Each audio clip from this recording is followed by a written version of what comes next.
Você mencionou que você é formado em teologia, você é teólogo, né? Sou teólogo. Tem alguma relação entre esse período aí do MST, que você disse que a teologia da libertação era infiltrada lá, e você ter feito teologia?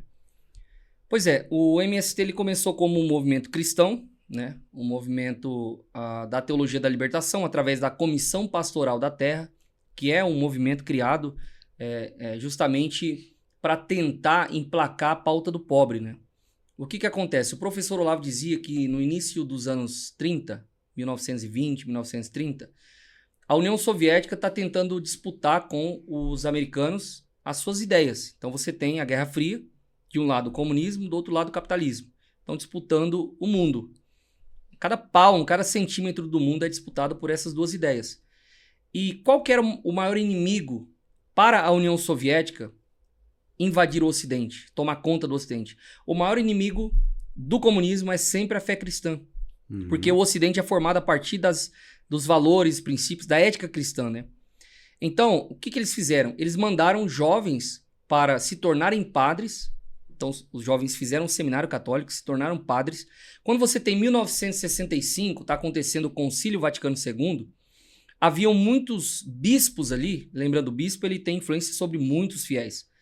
Aqueles bispos estavam articulados para transformar o Concílio Vaticano II em um concílio socialista. Eles queriam que duas coisas acontecessem. Primeiro, o Vaticano não condenasse o comunismo como uma ideologia, né, demoníaca, e isso aconteceu, eles conseguiram esse feito de o Vaticano. Porque, vamos lá, o que é concílio vaticano? Pessoal, os católicos que estão nos assistindo sabem bem. O que é um concílio? Mas o comunismo já havia sido condenado em outros concílios, né? Pela Igreja Católica. Sim, mas nunca esteve tão forte quanto em 1965. Era o momento ápice de condenar aquela prática. É porque eles tentam ignorar a doutrina e passar por cima, né? Isso. Mas assim, você tem um mal muito grande se aproximando. O concílio está acontecendo. Para que serve o concílio? Para duas coisas. Para reforçar a doutrina da igreja e para combater as heresias. Qual é a maior heresia do século XX? O comunismo.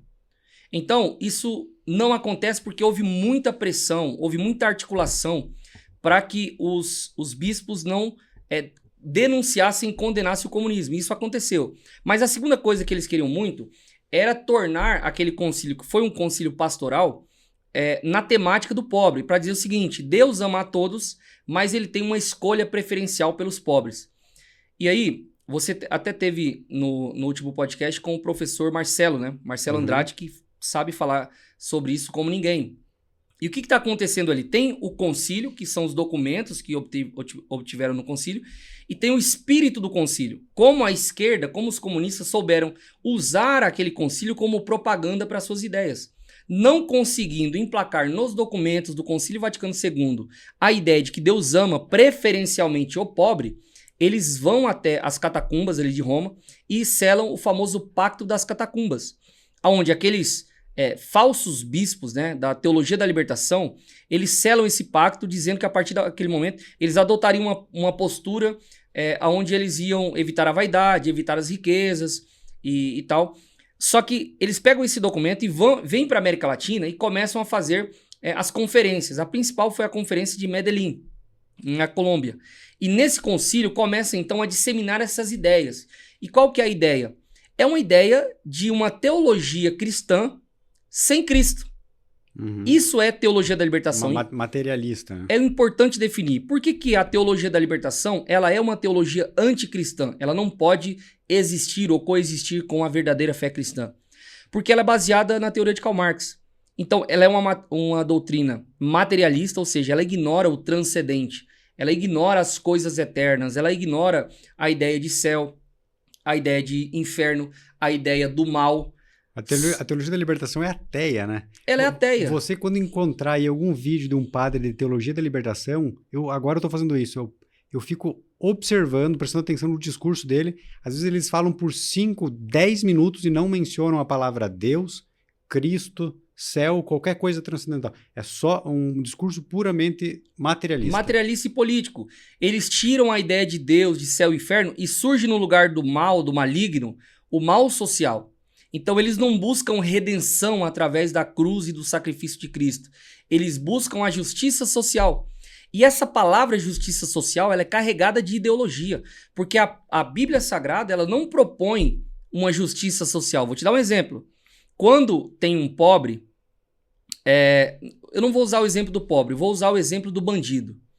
Quando você tem um ladrão, a lei diz, ele é ladrão, vou puni-lo com o rigor da lei, certo? Uhum. A teologia da libertação diz, não, na verdade, ele é um oprimido. Ele foi injustiçado, então agora ele está cometendo uma injustiça, porque isso é uma forma que ele encontrou de fazer uma reparação histórica. Percebe? Sim. Então, e não condenam o pecado, né? Nunca condenam o a pecado. Bíblia fala de justiça social. Quando a Bíblia manda ajudar o pobre, dar esmola, ela está mandando exercer justiça? Não. Ela está mandando exercer misericórdia. Porque olha só, nós precisamos levar em conta que nem todo pobre está pobre por conta de injustiça. Muitas vezes a pessoa está pobre porque ela foi omissa, ela foi vagabunda mesmo, ela não quer trabalhar. É importante a gente poder falar o óbvio aqui, né? Sim. Hoje, se você falar isso, você vai ser cancelado. Eu tô me danando pra cancelação. Pro cancelamento. Porque, olha só, muitas pessoas são pobres porque não trabalham o quanto podem. Muitas pessoas são pobres porque não fazem gestão financeira de suas casas, das suas economias. Muitas pessoas são pobres porque têm um alto nível de consumismo, um consumismo frenético, fazem dívidas acima daquilo que podem. Cedem aos vícios Cedem também. aos vícios, né? Então, você tem um emaranhado de coisas que levam a pessoa para a pobreza. Se essa pessoa cometeu muitos erros e ela se tornou pobre e ela não tem condições, às vezes, de alimentar a sua família por conta da sua omissão, do seu pecado, nós, que somos cristãos, vamos até essa pessoa e, apesar de todos os erros, todo o pecado, toda a pobreza, nós vamos exercer misericórdia. É dizer para ela o seguinte, claro que a gente vai falar... a gente não vai falar isso, né? Mas você tá deixando implícito o quê? Você não merece, mas eu vou te ajudar porque Cristo fez algo maior por mim. Ele deu a vida dele para mim. Ele perdoou os meus pecados. Então eu não sou mais digno do que você, então eu vou exercer graça também sobre você. Eu vou exercer misericórdia. Mas percebe que exercer misericórdia e exercer justiça são duas coisas diferentes? Se é para exercer justiça social... Deixa o pobre vagabundo que não quis trabalhar passar fome. Isso é justiça. Não. O cristianismo não manda fazer isso. O cristianismo manda, apesar de tudo que ele fez ou não fez, exercer graça, misericórdia, exercer a caridade, entendendo que Deus fez por mim, apesar de eu não merecer. E não merecendo, vou fazer por quem também não merece.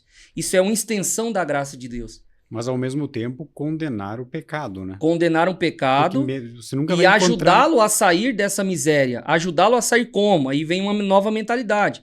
Apresentar também para ele o evangelho, dizer para ele que na mensagem de Cristo, Paulo, o apóstolo de Cristo, disse: quem não trabalha é bom também que não coma. Ora, Paulo seria cancelado hoje, Gustavo. Paulo, o apóstolo Paulo, que escreveu 30% do Novo Testamento, seria cancelado hoje quando ele disse: quem não trabalha é bom também que não coma. Basicamente ele está dizendo: olha, Paulo, então você está dizendo que alguém pode morrer de fome se não trabalhar? Basicamente é isso. Mas aí vem outros princípios da fé cristã que são agregados a esse entendimento. Mas o que é dar? O que é realmente fazer uma verdadeira teologia prática? O que é exercer a prática da vida cristã no dia a dia? É você, além de ajudar o pobre, mudar a mentalidade do pobre, contar para ele a parábola dos talentos, aonde aqueles que trabalharam, produziram, entrou no gozo do Senhor, e aqueles que não produziram foram sentenciados à condenação. É você mostrar para ele princípios de trabalho. Jesus disse: meu pai trabalha até agora e eu também estou trabalhando. Jesus era trabalhador, era filho de trabalhador e ensinou o trabalho. E a esquerda cada vez mais demoniza o trabalho, demoniza o patrão, né? E a gente tem uma teologia completamente distorcida. Eu digo o seguinte... A parábola das vinhas também, né? Parábola das vinhas, parábola dos trabalhadores. O pessoal fala, né? Eu costumo... Se eu pudesse fazer aqui uma... Como que chama? Quando você pega um assunto no passado... Não é contextualização. Um anacronismo. Anacronismo. Vou fazer um anacronismo aqui. Essa palavra não tá no meu vocabulário. O anacronismo. Judas foi o primeiro comunista da história. O Judas da Bíblia, discípulo. Eu vou te provar.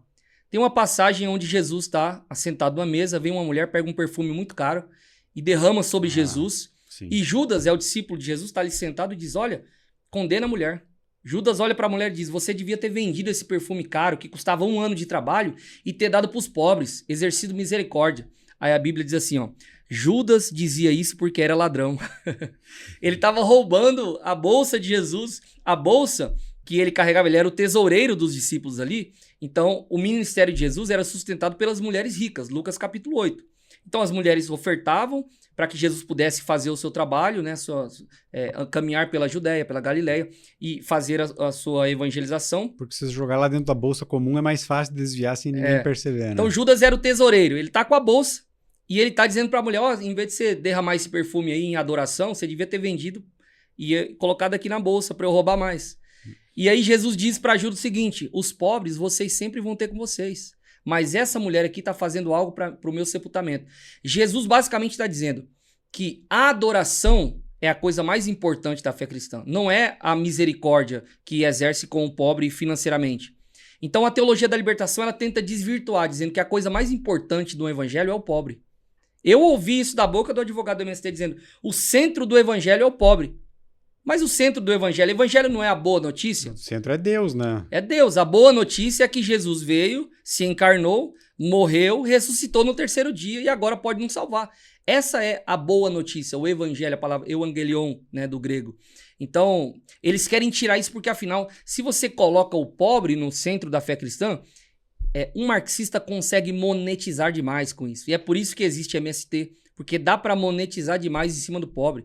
É por isso que existe o PT, porque dá para monetizar demais em cima do pobre. É por isso que existe o PSOL, existem esses movimentos sociais, porque afinal a moeda mais valiosa para um movimento de esquerda, para um partido de esquerda, é o pobre. Por isso que a teologia da libertação é uma maldição, porque eles vão viver eternamente se alimentando de um problema que é impossível de resolver, que é a pobreza e a desigualdade, e na verdade vão continuar eternizando esse discurso para conseguir muito dinheiro, muito capital político, muito político de esquerda em cima desse discurso.